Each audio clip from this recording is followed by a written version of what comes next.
أهلا بحضراتكم مشاهدينا الكرام، ويسعدنا أن نلتقي مع مستر جوزيف بلاتر رئيس الاتحاد الدولي لكرة القدم أثناء وجوده في القاهرة. Hello, Mr. Bladder. President Bladder, welcome to Egypt and welcome on the Egyptian television via Nile Sport Channel. Thank you. It's a pleasure for me to be here. Pleased to be here. And first of all, we would like to thank you for your supporting the Egyptian football in the last few years. Since the disasters happened in the stadiums, Port Said and air defense, what is your prescription, or actually magical prescription, for the Egyptian football in the coming period? The Egyptian football has a great story. It has been really leaders in Asia, participating in Asia and Africa, participating in the World Cup. The teams have been all around the world, and then at a sudden they have been touched by a big tragedy years ago, and again now with a smaller one, and they still survive. It means that Egyptian football is very strong. And we have been informed always by our dear friend Hani Aburida, who gave us all information about that.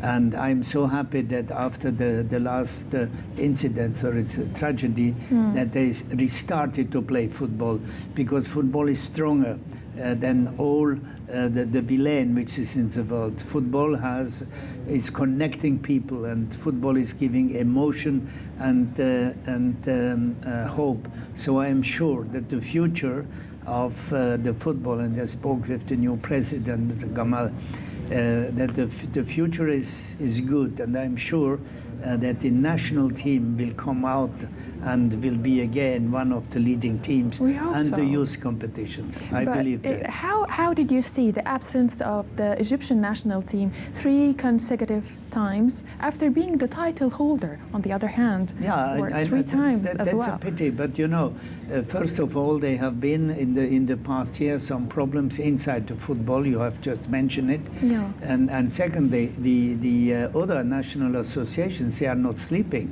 They are developing. And therefore, also perhaps Egypt thought that they are the champions, they are the best, and then they have realized that efforts have been made everywhere in Africa, and it's not so easy now to qualify for the African Cup of Nations. Yeah, but this is why I'm going to ask you about the African teams. And if we take a look at the African football as a whole, it's rapidly improving. Can we see more seats for Africa in the coming period? Listen, this is we are speaking about the seats in the World Cup. This is a matter we will discuss then after the 29th of May, when there will be the election, and I do hope that I'm still be the president at the time. But this is an approach we have now envisaged to have a better repartition of the slots. You know, the African teams, the 5, they have been now in Brazil. They did well. They did well.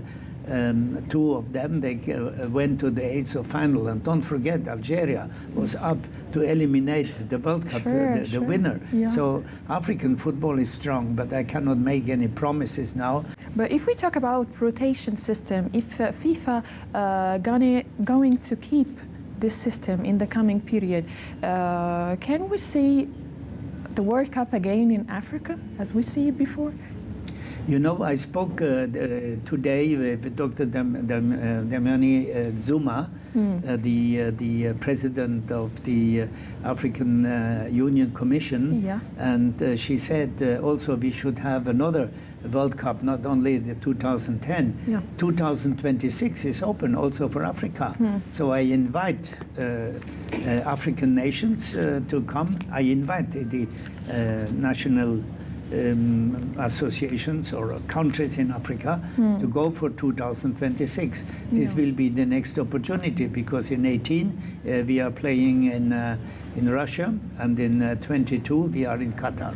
Yes, for almost 40 years, since 1975 up till now, you have been spending all this time with FIFA, and you have spent all your time and effort to strike a change in football.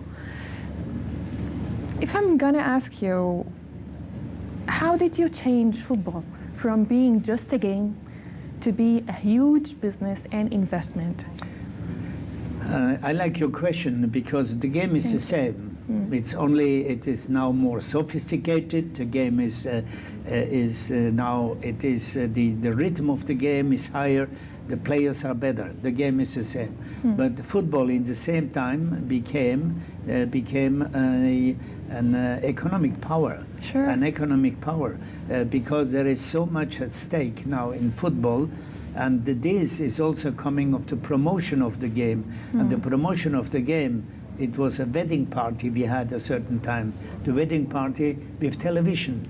Television came in, and then at a sudden, football was seen everywhere. Yeah. Money was coming in. And now football is a very, very important part in economy. But football is more. Football, the basic of football, which is discipline, respect, fair play, it's a combat game, also has its aspect to play in the social, cultural part of our game, in education, in welfare, in emotions, in passion, and hope. This is also football. Last time we see a lot of violence and riots inside some countries' stadiums. What about the coming period? How do you see it? How will FIFA deal with it to regain or to maintain discipline again? But you know, it's a question also, first of all, of education. Secondly, is also the stability in a country. Yeah. Even a country where there is a lot of changes. That's why I'm happy that now in Egypt there is some stability, and I do hope there's a big stability in Egypt. Then there is a possibility of reaction by the population. That's the one part. The other part is that the big football clubs, they all have fans. Sure. And these fans, they forget from time to time emotions, and they go into passion. And when Tough they go fans. into passion, Tough fans. Yeah, tough. Then there is no limit. And this is a question of education, and also it is a pity when we have political interference or police interference to go in for football. But I can only appeal what I said: fair play and respect. In 1995, you declared that the coming or the future of football is feminine. How do you see it now, the progression of women's football, and before also the World Cup in May? Women's football, yes, I said that in 95. Yeah. The future of football is feminine. It is feminine now, because for the first time we will have now the FIFA's World Cup, Women's World Cup, with 24 teams. The last one in 2011 in Germany, which was a big event, was only with 16 teams. In the meantime, also we have the under 17 girls and women, the under 20 women. We have Olympic football tournament. We have a lot of courses for referees, coaches. Women's football is going in. What we need is more leagues in the different national associations. But it's also, women's football is also in for all cultures. It gives the woman or the ladies, it gives the woman some rights that in some cultures they don't have. But how do you see it in Africa now and in Asia? I see a huge development in Africa. They will have 3 contenders now to go to the World Cup. But it's especially, I would say, in Asia. It's so important in the Arabic, let's say in the Arabic world, where football, women's football was not at the top at the very beginning. Now everybody's playing football. And we have started to have a competition in under 17 in Azerbaijan 3 years ago. Okay. Now next year we will have an under 17 women's or girls football in the middle of the Arabic world. We play in Jordan.